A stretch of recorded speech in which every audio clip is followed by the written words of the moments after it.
On October 27, 2016, the Utah Court of Appeals issued its decision in the case of Carson v. Barnes. Here's the link to the complete decision, which is also included in the description section below for this report.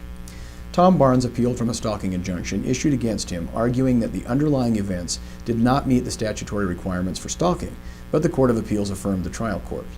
Barnes raised two issues on appeal.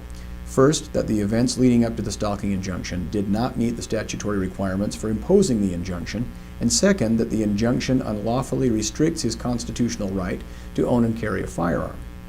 Barnes argued the district court erred in imposing the stalking injunction for two reasons. First, the primary incident concerning the district court was not directed at the victim in this case, Mr. Carson. Second, two of the acts at issue do not form part of a course of conduct that would cause a reasonable commercial tenant to be afraid. The Court of Appeals determined that the district court did not err in either considering Barnes's confrontation with the Burgesses as part of a course of conduct against Carson, or in determining that following Carson and driving past his house could cause a reasonable person in Carson's circumstances to fear for the safety of his family. Thus, the Court of Appeals concluded the district court did not err in issuing the stalking injunction against Barnes.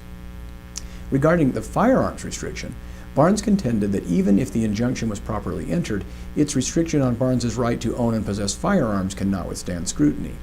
Barnes seemed to argue that the restriction violates his constitutional rights and would be contrary to Utah law. But the Court of Appeals found that Barnes failed to preserve the issue for appeal. For a trial court to be afforded an opportunity to correct the asserted error, 1, the issue must be raised in a timely fashion. 2, the issue must be specifically raised. And 3, the challenging party must introduce supporting evidence or relevant legal authority. Here, Barnes did not object in the district court based on the United States Constitution or Utah law, either during the hearing or in his written objection to the drafted order. Although Barnes mentioned his constitutional right to own and possess a firearm at the hearing, it was with reference to Carson's motivation for the injunction and not in the form of an objection. General mention of the issue is not enough. Parties must specifically identify the issue in a timely manner and provide supporting evidence or relevant legal authority. When a party raises an issue on appeal without having properly preserved the issue below, he's required to articulate an appropriate justification for appellate review. Specifically, the party must argue either plain error or exceptional circumstance. Because Barnes did not properly preserve his objections at the trial court level and failed to argue plain error or demonstrate exceptional circumstances justifying appellate review, his arguments are waived and the Court of Appeals declined to address them.